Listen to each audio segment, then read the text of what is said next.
Welcome to another episode of the Productivity Lovers Podcast. What's up, everybody? Welcome to the Productivity Lovers Podcast, the podcast about how to become more productive in your work and home environment. The Productivity Lovers Podcast is brought to you by Cris Scrott, a certified professional organizer, and Deb Lee, a digital productivity coach. Buckle up and enjoy the show.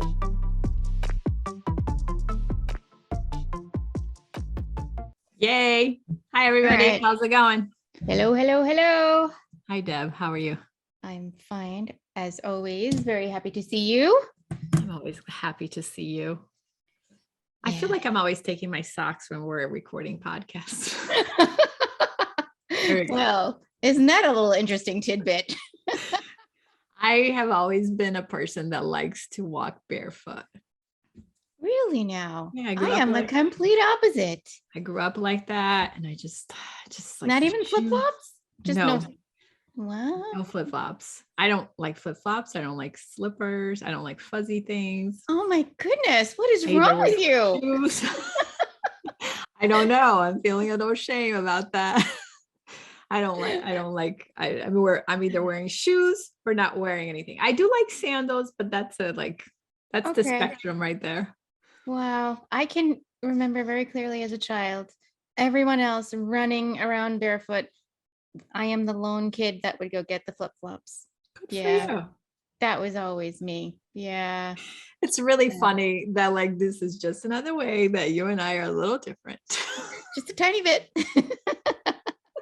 Anyway. What are we talking about today? Well, that was life. I hope that was not TMI, but anyway, yeah. What are we talking about today? We are talking about, and let me see if I get this right, because I got this from you. Cumulative punishment. Oh yeah, we are going to talk about that. Yes, we are. So I think the way the context I shared that with you is I was organizing with a client at her home.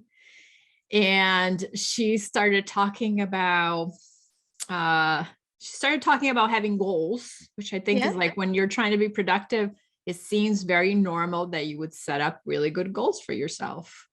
And then she talked about, and I think with every goal should come a reward of some kind. I like to reward myself when I accomplish my big goals. And she was saying that whenever she sets a goal and she doesn't meet that goal, right? There's a cumulative punishment that happens. One, you don't get the reward. And two, there's all of the negative self-talk that comes when you don't accomplish a goal. And I think in the previous episode, we talked about how to be productive when you have to manage your emotions or other people's emotions, right? And I feel like negative self-talk is such a huge part of being productive. So not being productive, yeah. I know. So I was thinking and cumulative punishment sounded so harsh. Well, it is technically a legal term. It is we looked it up. We looked it up on the Webster. But actually, we really found it in the Black's Law Dictionary. There was a definition of cumulative punishment there. And do you want to read to us what the cumulative punishment? I don't think I have it open anymore. I still have it open. It says an increased punishment inflicted for a second or third conviction of the same offense under the statute relating to habitual. I was like, oh, that really, whenever she said, cumulative punishment, I totally got it. I was like, oh, I see. You don't get the reward and you're beating yourself up, or then you're not rewarding yourself even in worse ways. Yeah. So it sounded like when you were describing it before that it was not just sort of in the moment kind of, I wish I had written that blog post. I can't believe I didn't write it. I should have. It's sort of that moment. And then you attach it to another moment, maybe the next day, and the negative self-talk becomes louder and maybe a little harsher. And then you're still experiencing shame over not accomplishing a task. And if you don't accomplish other tasks along the way, then it just kind of grows. It's cumulative, right? Yeah, that's exactly what she was talking about. It was just well, you're just also talking about like I was thinking deep in the one, like you went wide on the range of tasks, right? So I like it the way you're thinking, because the cumulative punishment can go both ways, right? I have a goal, I don't accomplish that goal, therefore I become a horrible human being in my brain or to other people, right? Because if I miss a deadline and I'm not very productive, people are gonna look down upon me. I think I do a lot of work with people with ADHD, and it's always really sad to me how like people get passed up for promotions. They are thought of as like lazy, or people that I don't know, people that are not striving to be their best version of themselves, which a lot of the times is just really, it may not be in their brain wiring to begin with. And so that, you know, meeting deadlines and accomplishing big projects can be very challenging. And so, and then I feel that I'm not a good human. I feel like I don't deserve this job. I feel like I don't deserve to be here. I feel like, and then it spirals. It's like a snowball. It is a shame spiral that goes deep into like the core of who you are and who you want to be. And, you know, and it's not, my friend Robin always says, you know, I think a while there, I wanted to get up at 5 a.m., go to the gym. And she was like, are you a person that gets up at 5 a.m. and goes to the gym? And I was like, yes, I am. And so for literally like before the pandemic, for like a year, I got up at 5 a.m. and went to the gym. And recently I've asked myself that question, like, am I a person that wakes up at 5 a.m. and goes to the gym? And the answer was like, no, I'm not. Well, you know, we evolve and we change, and circumstances change and may dictate that our routines change. But what you're talking about with this negative self-talk that is sort of growing louder and harsher and continuous over multiple days and maybe strung along into maybe weeks, that can be very depressing, and it can really have a big negative impact on everything, our outlook on life, how we see projects, new projects. You know, if a new project that you've always wanted is now landed in your lap and you're feeling already negative, you might be like, oh crap, here's something else for me to just fail at. So it sort of spirals, and I'm kind of wondering, like, how do you get out of that? I understand why someone might go down that path, and it's hard to kind of walk yourself back, but I'm not sure. How did you help your client through that? Well, I think my very first tip to her was like, who do you have in your life that can literally right size that opinion of yourself, right? Because I think like you and I, just before this recording, we're talking about parenting. Yes. And I think like, you know, parenting has a way of making us feel self-doubt. Sometimes a lot. We're like, one, I speak for myself. I don't know what I'm doing. Two, I'm not very good at it. Like, you know, I have all of these negative thoughts that like, I am just really failing at this regularly. Yeah. But the truth is that I'm actually really good at it. You know? Yeah.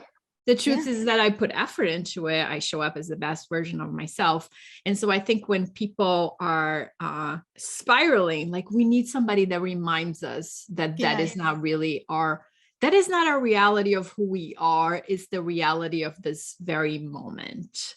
So my question to her was like, who do you call when you're in these like shame spirals? They're so bad that you think you are like the worst human being because you didn't do the laundry on time, you know, like, who do you call? And so we had to like, you know, sometimes I work with people that are a little bit isolated and that they have, you know, they have a limited support group of people, whether it's because they have isolated themselves because they feel shame about having people at their home or because, you know, other circumstances. They may not have a very large group of people that they can call on to say like, hey, I'm feeling really bad about myself that I missed my deadline. I need you to help me remind me of who I really am. So that was my first tip to her. I like that because, you know, actually one of the first things I wrote down, because I'm taking notes today, is talk to someone. Yeah. You know, who is that someone for you? I mean, that someone could be a colleague, it could be a friend, a coach, a mentor, it could be a therapist, it could be someone who really helps you to think through that moment in time. And maybe sometimes it could be an honest talk with yourself too, like noticing a trigger that would get you to that mindset.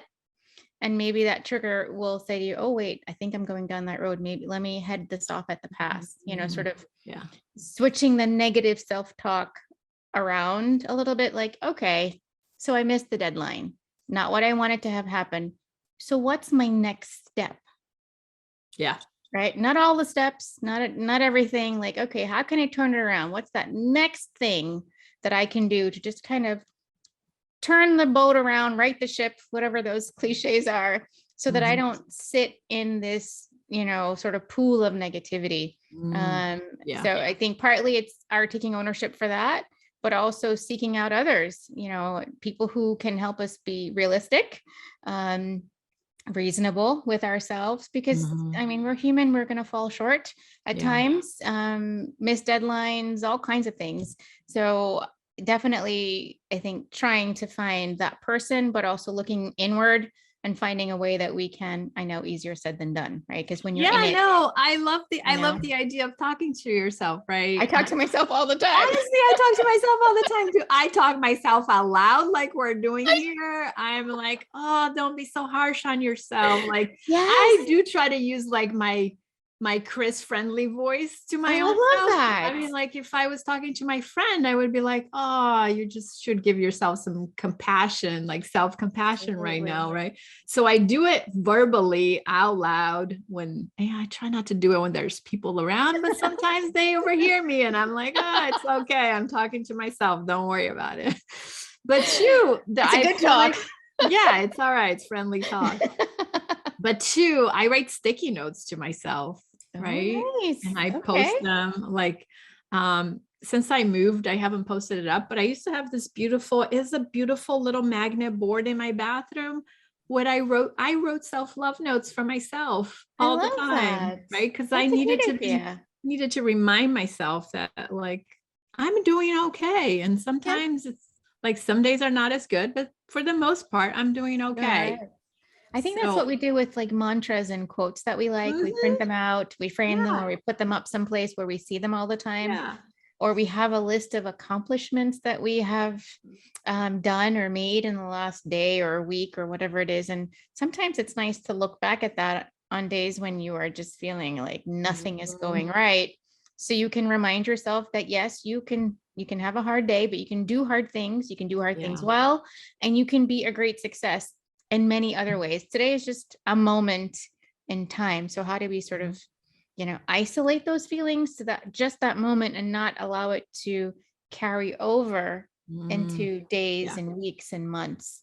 So I love the self-love notes. I think that's a great idea. I love self-love notes. I love the idea of just having self-compassion all the time, because we would extend it to other people, but we're like so hard on ourselves. We are our worst critics. We really are. We can say some pretty harsh things. I mean, there are times when I'm really annoyed with myself and I say in my head, Deborah, what is wrong with you? Nobody calls me Deborah ever. Just yourself. Your harsh self. My harsh self. And maybe once or twice when my mom was angry with me when I was like, I don't know, 15 or something. So a long time ago, nobody really calls me Deborah. So then when I bring out the stern, Deborah, what is wrong with you voice? I'm like, okay, all right, I need to take a walk. Yeah. That's when I know movement is required. I need to take out the Deborah voice, go outside for a green break, take some deep breaths. Just walk around. 5 minutes is all I need just to recenter. And then I always go back to what's my next step. I love that you also go into strategy mode, right? Because I think that's really helpful for people, because I think if you think it as a 3-step process, right? Like you have shame, you spiral into this, like, I'm a horrible human being. I can't do anything right. And then of course it's like in the process, it derails your whole emotion. Like you can't get anything else accomplished because you're just in the spiral. And then I go into like self-love, right? Which is like, okay, I am maybe a horrible human in this exact moment because I failed to meet my deadline, but in the grand scheme of life, I'm an okay human. Yeah, more than okay. You're actually pretty darn good. I just go with like, I'm okay. And then you go into strategy, which I think is great, right? Because I think like the way I also help clients is to talk about like, why did you miss your deadline? Like what prevented you from getting that thing Yes. accomplished, right? Yes. Why didn't you wake up at 5 a.m. to go to the gym? Or why didn't you get the laundry done? Or why didn't you like upgrade your whole, website system or whatever it is that you failed to meet? Like, is the project too big? So tell me a little bit Sometimes about. there were reasons, like real reasons why, like Yeah. you didn't feel well, you had a headache, you hadn't had breakfast yet, you got a bad phone call about something that happened at work. I mean, a lot of reasons can be there, but we sometimes ignore those reasons. I'm going to reframe that for a second, because I don't think people ignore them, but I think we minimize them. Good point. That's right. We do minimize them. I think we do minimize things that are happening in our lives when it comes to like meeting deadlines and being productive, right? I think like everybody thinks, I meet people all the time. They're like, they think they need to be productive like 8 hours a day, every day while they're at work. Like that is the like expectation that people have out of their workspace. And mind you that it's not 100% of the people, but right? many. Some people think they could slack off, and that's just fine. Like whatever you are in the spectrum. But I think we're speaking to the high achieving people that just feel like they're not living up to their expectations when they are not productive all the time. And the truth is that that's not impossible. Realistic. It is impossible. It isn't. Yeah. So I love that you like minimizing all of the things that are happening in our lives seems very common, whether you are tired or you didn't have anything to eat, or, you have other responsibilities. You may be worried about other things. You may have other projects that you're working on that are more important. Like I coach small businesses for a coaching company. And in that world, we always talk about how entrepreneurs tend to focus on the 98% of the things that are not going well, instead of the 2% of the things that are going really well, right? Which is actually the things that are helping us move forward. So I would challenge people to maybe remind yourself of like the last time you actually met a deadline, and what did it mean? Was that like yesterday? Was that this morning? Was that like 5 minutes ago? Yes. And don't minimize those small wins. No. Right? It might be 2%, it might be 1% of productivity, whatever it is, capitalize on the big and the small, all of it that is working well. I love creating something called a to-do list. A list of to-do list. Tell me more. I have done them. These are things I have done. I've crossed them off. I am happy about them. I am proud that I have done them. And I'm like high-fiving myself. This is my to-do list. A lot of times a to-do list is great at the end of a day when I'm like, oh my goodness, where did the day go? I wanted to do this and this and this, and I have not done them. Oh my gosh, why didn't I do them? I have my to-do list that shows me all the other things that I did do. But then I still go back to strategy, like, okay, what's the next thing I need to do? If I'm so concerned about these things that I have not done, what's my next step? Why didn't I accomplish them? Yes. So in my brain, taking action helps me to kick out the negative talk, and it spurs me on to go forward. And I'm always looking to go forward. I don't want to stand still and stagnate. I don't want to look back and then worry about what I didn't do. I want to look forward about what I'm going to do and identify that very next step. Doesn't always work, but I try. And for a good amount of times it does. It helps me to not do that spiral. So while I may not be the person that would carry over negative thoughts for days on end, I'm human too. There are things I want to accomplish. And when I don't, I always have to say, well, all right, life didn't turn out the way I thought just then. So let's take a look at what we could do in the future. What's my next step? Yeah, I don't practice, cumulative punishment of my own. Like maybe I have learned enough self-compassion over the years that I'm just like, that wasn't the best. And I missed that thing and I didn't do it the way I was supposed to, but I'm still okay. And tomorrow is a new day. But if you are practicing cumulative punishment and you're listening beating yourself up, we would love to hear if you have any strategies that you have used in the past that help you get out of this cumulative punishment that you're doing to yourself. That shame spiral. Yeah, the shame Yeah. spiral is the worst. Yeah, because it really does bring you down. Yeah. The shame spiral really grabs you into the hole of like, there's nothing, I can't do anything right. Which means you don't do anything, so you get stuck in it. Right? You get stuck in it. You don't get to look forward.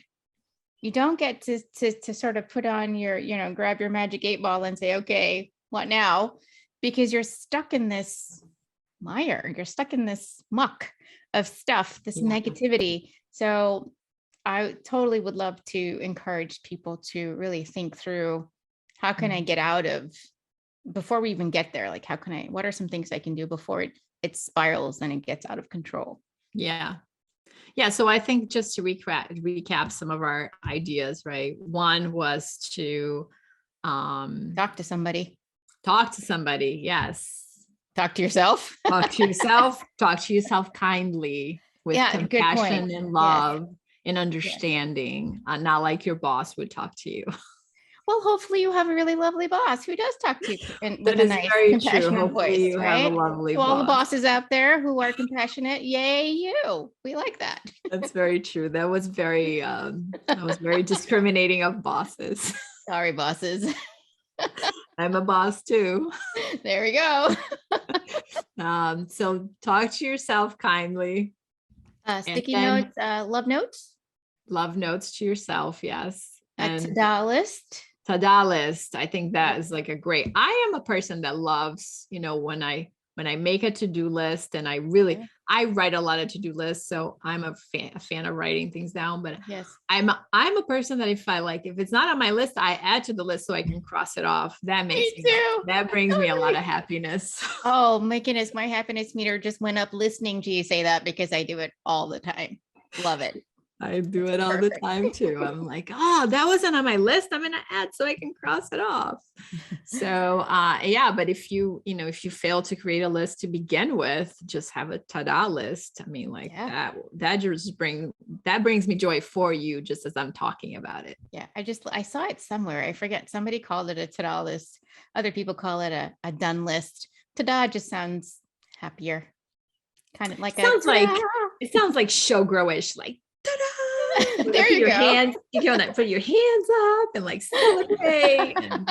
That's right. Celebrate the small wins along the way. Yeah. And I think like over the years, I have recognized that productivity is so connected to our energy and our way of being, and how we think about ourselves and our work and our lists and all of the things we have to do. So I think bringing that up, we're going to probably bring that up a lot as a reminder that, being productive is not just a vacuum of doing things, all the quotation time, marks, doing things. It's every second of the day. So I don't know, Deb, anything else we want to share? Nope. Just, take it easy on yourself. Mm-hmm. Don't be so hard on yourself. Be kind to everyone else around you, including yourself. Yeah, including yourself. You are deserving of that kindness. And we're still living in some crazy times, so it might be harder to find the kindness for ourselves, but dig deep, find it, and then think about your next step. Yeah, you have it in you. We know you have it in you. All right, then. Well, thank you for joining us today. As always, you can find us everywhere on social and at productivitylovers.com. Yes. And if you had some insight while listening to this episode, find us and tell us what your insight was. We love hearing from you. See you later, guys. Bye. Bye. Thanks for listening to this episode of the Productivity Lovers podcast. We hope you enjoyed it. Please be sure to subscribe so that you get notified when we upload a new productivity podcast. For more tips and notes from the show, check us out at productivitylovers.com. Talk to you soon.